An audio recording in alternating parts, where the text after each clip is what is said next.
Arro! Arro! Bem-vindo, internauta, ao programa Sinais de Fumaça, esse programa de todas as terças-feiras. E ele está de volta, o Denis Rojas. Arro, Denis! Tudo bem, Samuel? Tudo muito bem. Ótimo! Estamos aqui para passar essa hora de aprendizado juntos, né? A gente, você aí, amigo internauta, que pode participar pelo chat, né? Que está aí ao lado no site do Biosegredo, né? Vai ser um prazer atender vocês, a gente bater um papo, aprender com vocês, né? E vamos lá, vamos em frente, né? Mais uma vez nós temos aqui as cartas do Caminho Sagrado, que são as cartas que nos orientam aqui, elas dão as dicas aqui pra gente, né? Para o que a gente vai falar, para o que a gente vai trocar de ideias, né? São cartas inspiradoras, né? Que a gente pode, elas são baseadas na sabedoria dos nativos norte-americanos, né? Então, e assim a gente, vou solicitar ao Samuel aqui ao meu lado, que então vamos lá, vamos tire uma carta. E tirou a carta do Chale. A carta do Chale. O Chale, essa carta fala do retorno ao lar. O retorno à casa do pai. Já ouviram falar disso? A volta do filho pródigo, né? Quando a gente sai pela vida para fazer algumas coisas, às vezes se acha, às vezes se perde, muitas vezes se perde, né? Quantas vezes a gente não pergunta assim, puxa, será que eu estou fazendo a coisa certa? Será que eu estou no caminho certo? Será que é isso mesmo para mim, né? Essas dúvidas, essas indecisões, assim, eu tenho umas 10 vezes por dia, né? Será que é por aqui? Será que é por ali? Estou fazendo a coisa certa? Não estou fazendo a coisa certa? E quando a gente chega num ponto, digamos, né, que a gente vai indo, seguindo os nossos caminhos, tal, aí às vezes dá uma saudade de casa, aquela casa do Pai, aquele lugar espiritual onde a gente é amado, onde a gente é bem recebido, onde a gente tem o amor incondicional do grande Espírito, né? Então aí a gente relaxa nesse amor, porque aí tá tudo certo, né? A gente tem certeza de estar podendo voltar para aquele aconchego de volta, aquele aconchego do lar, das coisas gostosas, das coisas conhecidas, né? Antes de partir para outras viagens, né? Antes de partir para outras viagens. Uma coisa interessante, né, que essa carta inspira, assim, que me fez lembrar de uma história da tradição aqui dos Caiapós, né? Que em uma época em que eles viviam, tinha de tudo lá onde eles viviam, mas não tinha aquelas belezas, aquelas maravilhas que existiam num outro planeta, num outro lugar. Certa feita, um índio saiu correndo atrás de um tatu canastra. Ele saiu correndo atrás desse tatu, só que é um tatu mágico. Era um tatu mágico. Esse tatu corria, e o homem, o índio lá, estava atrás daquele tatu. Ia atrás daquele tatu, ia atrás daquele tatu. Só que, à medida que o índio se aproximava do tatu, o tatu ficava maior, maior, maior. De repente, quando ele chegou bem perto do tatu, ele cavou um buraco na terra e se enfiou naquele buraco. O índio, então, seguiu o tatu para ver até onde é que o tatu ia. Foi lá e viu, pelo buraco que o tatu tinha feito, que o que ele via era um arreiro totalmente diferente, muito diferente, uma coisa misteriosa que existia lá embaixo. Que tinha outras coisas com belezas, com sol, com lua, e ele resolveu descer. Então ele desceu até aquele lugar e viu que naquele lugar tinha sol, e no sol tinha lá as selvas, as matas, as árvores, os pássaros de todas as espécies, flores de todas as cores. Era uma paisagem maravilhosa, tinha rio, tinha belezas extraordinárias lá embaixo, que não tinha no reino onde eles estavam. Ele então contemplou aquilo por tão extasiado que não viu o tempo passar. E aquele sol que estava no céu, ele sumiu. Só que aí veio as estrelas, e veio a lua, iluminando aquela noite, transmitindo aquela beleza, né?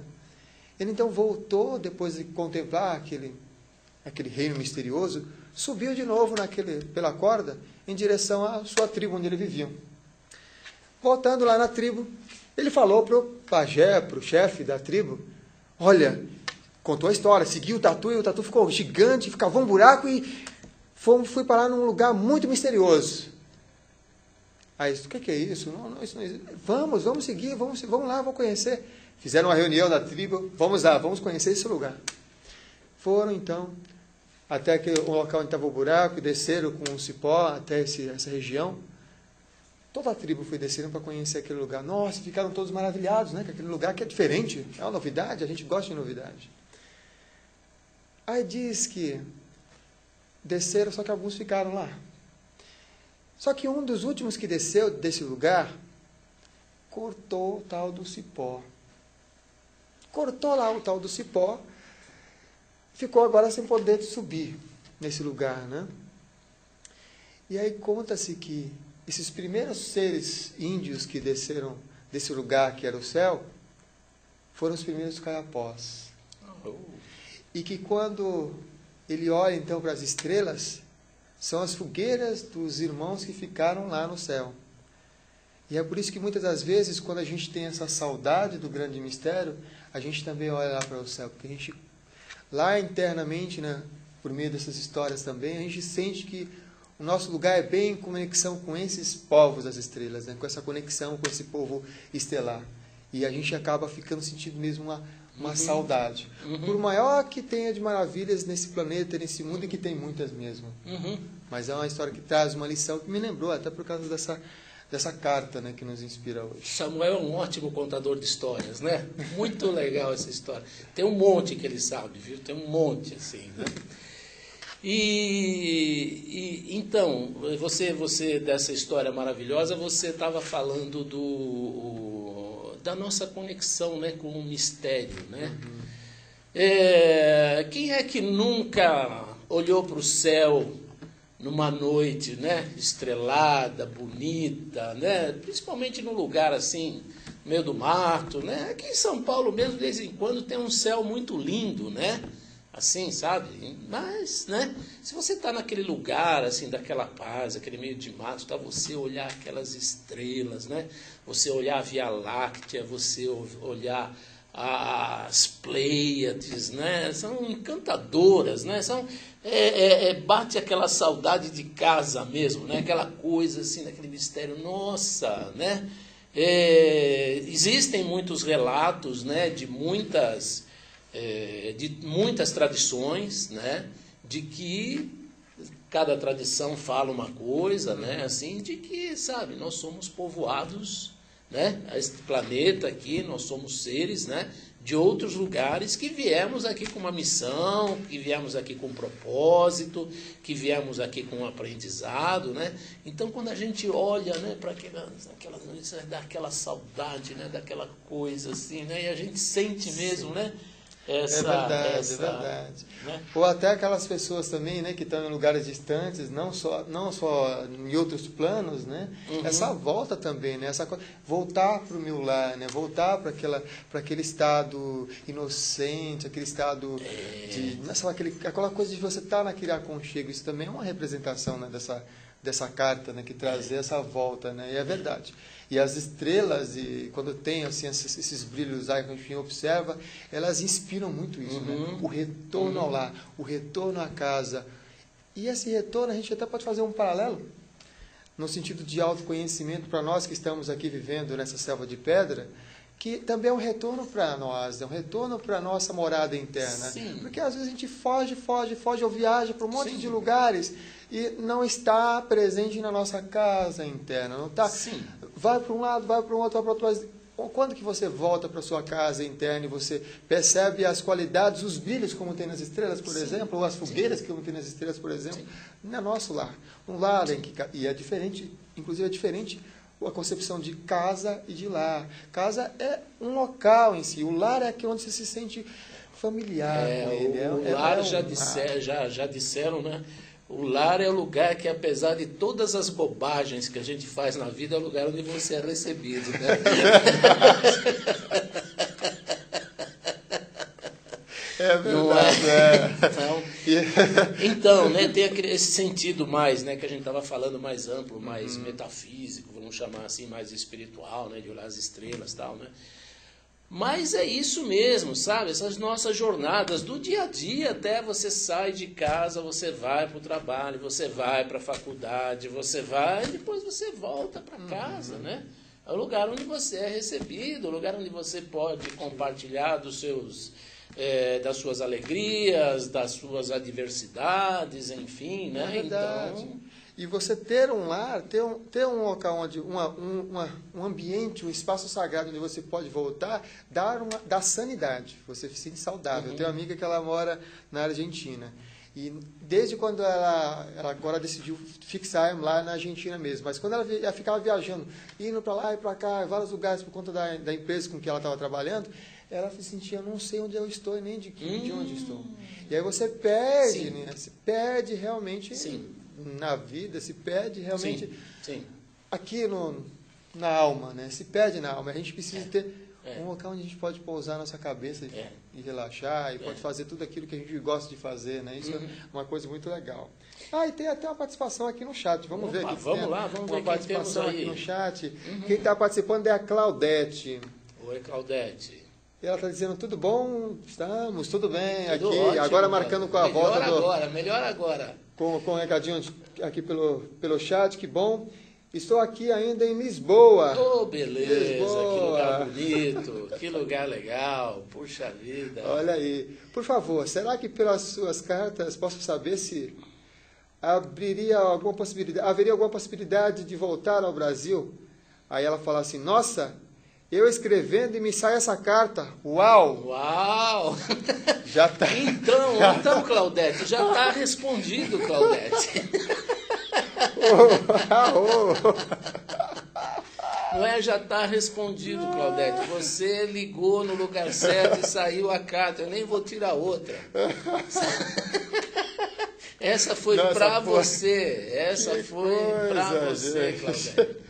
Você vê como, não é? Como que é a coisa. Sincronicidade. Sincronicidade, né? exatamente. Né? Exatamente. Nossa. Que legal, né? Que legal. Claudete, sinta-se em casa aqui no programa, viu? Exatamente, né? É isso aí. E estávamos falando, né, Samuel, assim, de sair de casa. A carta é o chale, né? O chale é aquele, né, instrumento, né, que é tecido, né, feito pela mulher, né? Sim. Assim, as mulheres tecelãs, aquelas coisas assim, elas tecem, né? Para quê? Para dar aquele aconchego, né? Para dar aquele, como se fosse embalar a criança, né? Como se fosse envolver a criança, assim, né?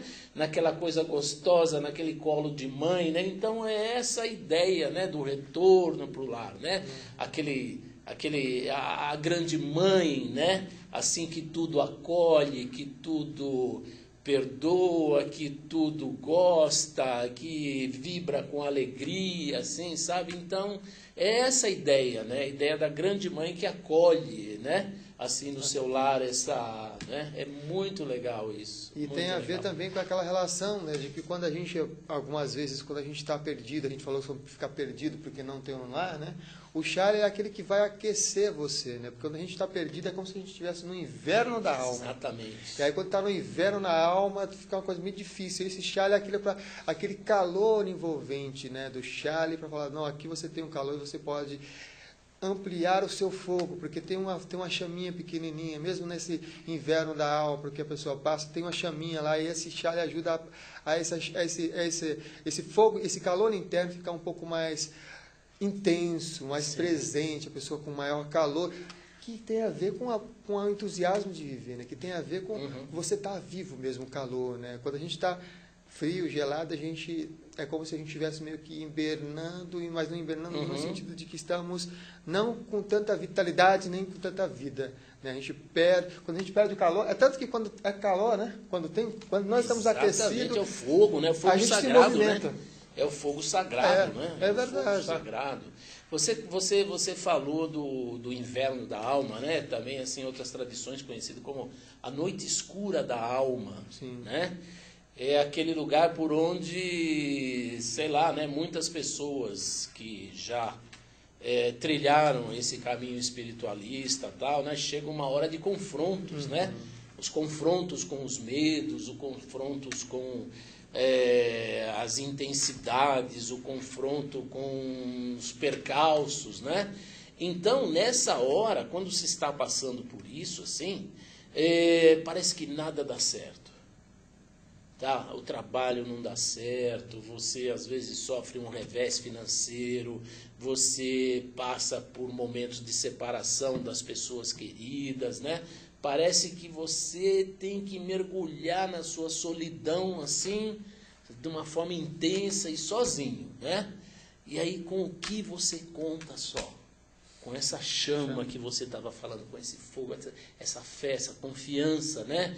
De que, sabe, isso vai passar, isso é para o meu bem. Quando a gente está no meio dessas confusões todas, parar e pensar isso não é fácil, né? Não é fácil de acreditar, né? Sabe? Tem aquela música da Rita Lee, até duvido da fé, né? Sabe? Né? Quando está tudo bem, fica mais fácil. Agora, quando a coisa não vai, é aí que justamente é onde a gente se agarra. É verdade. Muita gente a gente se agarra. Muita gente fala que está vivendo um inferno astral, né? Que é aquela coisa de que está tudo... Parece... Ela toca no interruptor, a lâmpada explode. Ela fala, pô, mas tá tudo errado, né, meu? Né? Pois é, que é para o sinal para você estar presente. Olha só, qualquer movimento que você faz está influenciando na vida, né? Exatamente. E aí é um momento de você realmente, você se vestir com esse chale seu, esse seu chale. Aí a gente está falando de um chale mais da sua integridade, né? O chale de você estar realmente vestido com aquilo que é a sua verdade, né? Não é mais aquele chale de que precisa de uma outra pessoa. Apesar de que quando nós estamos no inverno da alma, quando nós estamos no inferno astral, ou quando nós estamos nessa noite escura da alma, quando a gente vê uma pessoa próxima da gente com luz, é interessante a gente observar. Porque ela pode nos auxiliar. Exatamente. Ela pode ser que uma vez você está passando pelo inverno da alma, aí daqui a pouco deles falam uma palavra que toca aí e você... Uau! Exatamente. E essa palavra faz com que você volte para casa. Não é? Esses são os anjos, né, que são enviados para a gente, sabe? Né? Às vezes você está na pior. Tá? Eu posso dar meu depoimento pessoal, né, que eu passei uma fase assim... Eu chamava de noites de terror, né? Assim, noites de terror. Tinha uma promoção de um parque aqui em São Paulo que chama Noites de Terror, né? Eu parecia aquele lutador, sabe, que levanta a droga e vem o cara e pá, outra, e você cai outra vez. Você levanta, noites de terror do play deles. Não, Pois é, Denislândia eu chamava, Denislândia. Nossa, maravilhoso mundo de Denis, sabe? Nossa, olha, e nessas épocas eu agradeço, assim, pessoas assim que eu nem conhecia, que vinham, falavam uma palavra, falavam uma coisa, entregava às vezes, sabe, assim, uma coisa simbólica, um presente, algumas pessoas mais próximas, assim, sabe, que apoiavam, que estavam junto. Nossa, as pessoas assim, anjos que passaram na minha vida. Você, né, você que está aí assistindo a gente, né, sabe bem do que a gente está falando, né? Todo mundo já passou um uai na vida aí, né? E sabe, e a gente, às vezes pessoas que a gente nem imaginava, né? Sabe, assim, puxa, chega lá uma hora, dá a mão, fala uma coisa, te leva, te busca, sei lá, né, essa magia, né, essa magia, assim, sabe, que acontece, né, parece que não tem mais saída, que não tem ajuda, não, de repente vem uma coisa, vem outra, tal, sabe, até que você vai saindo daquele estado, vai saindo, as coisas, né, começam novamente a entrar nos eixos, tal, começam a aparecer, tudo isso, elas ficam num outro patamar, num outro equilíbrio, né, não mais naquele anterior, né? Você já transcendeu, você subiu uma espiral. Isso. E é engraçado que quando você sobe a espiral por meio dessa crise, porque a gente está crescendo por meio dessas crises, aí você já tem cabedal de sabedoria, inclusive para ser anjo para outras pessoas. Exatamente. Vivenciou aquilo, você passou pela pele. Você sabe como é que é aquela experiência. Por exemplo, passar uma experiência de não ter o que se alimentar, não ter o que comer, ou qualquer tipo de escassez, ou um sintoma de você se sentir impotente diante de realizar os seus sonhos na vida. Quando você transcende isso, quando você passa isso, transpõe isso, você já tem sabedoria aqui Há dentro. todas as condições de auxiliar, colocar aquilo a colocar serviço das outras pessoas, né? E de verdade, eu acredito que cada uma dessas noites escuras da alma são verdadeiros tesouros que a gente se trabalha, se lapida para poder brilhar e ajudar a nós mesmos em primeiro lugar e depois transferir para outras pessoas. Hoje falando, depois de passado isso, né? Verdade, olha, eu agradeço cada segundo, né? Cada toque que eu tive, cada inspiração que eu tive e tal, né? Mas na hora, quando tá lá, você tá passando aquelas coisas, nossa, é uma coisa assim que você fala, até quando esse negócio vai? É verdade. Não mole, não. E tem uma coisa que é muito interessante, né? Quando a gente está passando perrengue, quando a gente está passando coisas que a gente não gosta, parece que é uma eternidade. Pois é. Parece que o tempo se amplia, o tempo não passa. Parece que vai assim naquela... O relógio vai... Pois é. E é engraçado, né? Porque quando a gente está na felicidade e alegria... Nossa, esteja com uma pessoa querida, amada, nossa, que né? Que é isso? Voou. Assim, voou. Cadê? Onde é que foi? Me dá de volta. Porque é uma coisa meio que psicológica, psíquica que a gente vê e percebe nessas situações todas, né? E de verdade, eu também passei por várias noites escuras da alma, de vários invernos da alma, e nossa, de verdade, depois, olhando lá para trás, nossa, às vezes passar por uma situação como essa, a gente cresce. Sempre, né? Sempre, como cresce. Sempre. E como é bom ter pessoas para contar. É legal, assim, ajudar. A gente observar os ciclos da natureza, né? Você olha a natureza, né? Isso que a gente está falando, essa noite escura da alma, não sei o quê, se assemelhou ao inverno, né? Tá? O inverno aqui, né, no nosso país, ele é um pouco diferente, né? Mas as tradições nativas do norte, o inverno é aquele silêncio, aquela coisa assim, onde tudo está quieto, onde tudo está parado, sabe? A vida exatamente, né? Parece que a vida tá. E depois vem a primavera novamente, porque, né, para mostrar que tudo é cíclico, né? Tudo se renova, né? É verdade. Mas a gente está precisando ir para um rápido intervalo, porque o nosso tempo voou. Rapidinho a gente está de volta. Até já. Até já.